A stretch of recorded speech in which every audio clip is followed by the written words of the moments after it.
If you want to increase your income in 2025, watch this video. Have you ever wondered why some people get paid more while doing the same type of work that you are doing? Are they really better at it or are faster at it? Perhaps they are, perhaps not. I've been doing sales and marketing for over a decade, specifically sales and marketing in the real estate industry. And if you break down what I am good at and what I enjoy doing, that would be sales and marketing. But let's further break it down. Marketing is the ability to generate leads. Selling is the ability to close those leads. Now, there are several underlying skills that you need to be good at. First, assess your skills and select the industry that will pay the most for it. Writing is at the core of my content creation process. The ability to write, to tell a story, to get my message across, so I am able to communicate with hundreds or thousands of people through my YouTube channel and various social media platforms. Most people today call it content creation. Content creation is the ability to write down your content and bring it to life, either through written, word, photo, audio, or video in a way that is engaging and that people can relate to. I've been writing since I was in grade school. I've always kept a diary, a journal. Later on, I had a blog where I would write random articles. Then when I graduated, I worked as an online writer where I had to submit 10 to 15 articles a day. So for 2 years, I was writing an average of 300 articles per month on various subjects which I had really no knowledge or interest in. I got paid about 40,000 a month for that online gig since I had 2 employers. So during this time, I was writing so much, I was in front of the computer the entire day, which gave me terrible migraines. Now, as a real estate broker and consultant, I write about real estate topics, so same type of skill. Real estate how-tos, I tell stories about the listings that I have, project in focus videos on pre-selling projects that we're handling. But in contrast, I get paid hundreds of thousands of pesos or even millions of pesos in commission whenever I sell real estate. And because of the amount of content I put out daily, I get tons of leads, which results in multiple closed deals every month. So to keep track of the leads that I get on a daily basis, I use a lead management tool, which helps me keep track of and close those leads. So if you want to know what this is, message me or send me an email. I'd be happy to share it with you. So essentially, I was doing the same work as a writer, working for someone else, but I only got 40,000 a month.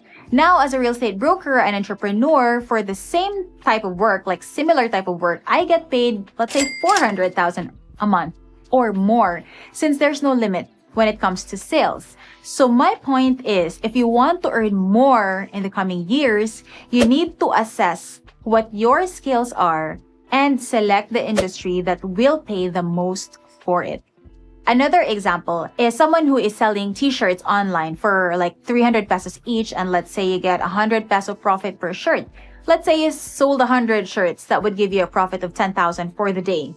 So the amount of work that you do in taking photos of the shirts you're selling, posting them on Facebook, and answering inquiries is quite similar to the work that an agent does. When an agent takes photos of their listings, posts them on Facebook, answers queries, it's the same work. Same time spent, but huge difference in terms of income, because real estate is worth millions of pesos. So if you sell a house worth 10 million, an agent usually gets between 3 to 3.5% in commission.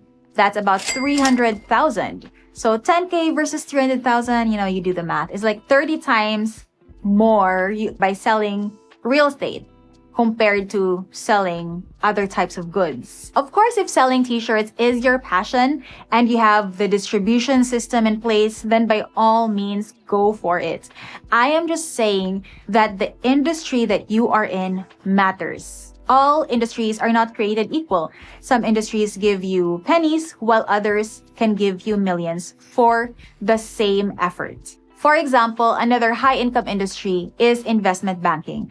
I have a client who works as an investment banker, and if someone were to sit down with him and ask for his advice, his hourly rate is 30,000 per hour. Second is choose your target market. When it comes to real estate, there are several markets you can choose to focus on, and that will determine the type of product that you will be selling. We have socialized and economic housing, mid-end housing, and high-end luxury housing. So the niche that I have chosen to focus on is mid to high-end real estate market. So why is this important?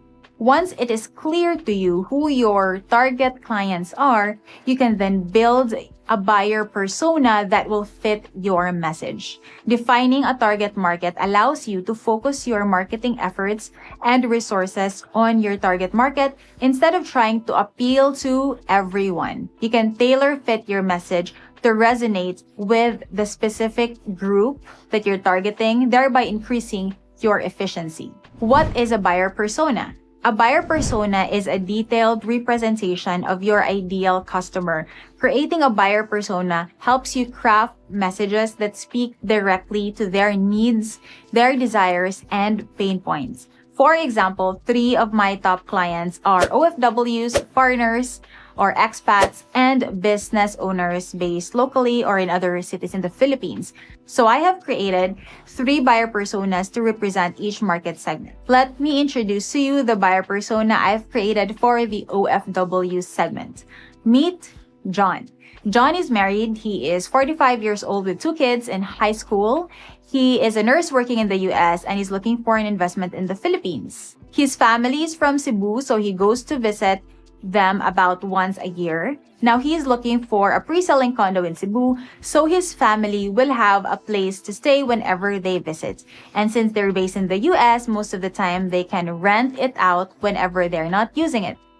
So John is a buyer persona. He is not a real person, but his profile is based on the dozens of OFW clients that I have encountered and continue to handle over the years. So when you base your content with a specific person in mind, just like John, you can create content that will really fit his needs. It will also allow you to create solutions and services that are personalized to John. When you know your target market, you can design or improve your offerings to better meet their specific needs. And a buyer persona gives insight into what features or benefits matter most to your audience, enabling you to align your product development strategy with their expectations. Also, by narrowing down your focus, you avoid wasting time, money, and effort on your audiences that are unlikely to convert. This ensures your marketing budget is directed where it matters most, maximizing your impact and reducing unnecessary costs. A well-defined target market and buyer persona helps you understand your audience on a deeper level. This fosters trust and loyalty because your audience feels seen and valued. When customers see that you understand their unique challenges, they are most likely to choose your brand over competitors. For example, I just closed on a 2-bedroom condo unit in Futura Shores. My client was an OFW based in Peru, married to an American. Let's call her Jane. Jane initially inquired about Futura Shores from another agent, but she was uncomfortable because of 2 reasons. First, the other agent, without yet providing the information she required, asked for the sale. She asked Jane to pay for the reservation fee of the unit. When Jane checked her profile, her photo was blurry, which to her felt scammy. And then she went on YouTube to get more info on the project and found my project in focus video about Futura Shores, which is a condominium project that's pre-selling based in Dumaguete. So she watched it and then reached out to me saying that she wanted to reserve a 2-bedroom unit in Futura. So we closed within 24 hours from first contact. And this is the power of brand and of being able to speak to your target market through your content. Third is build your brand. I cannot stress the importance of personal branding.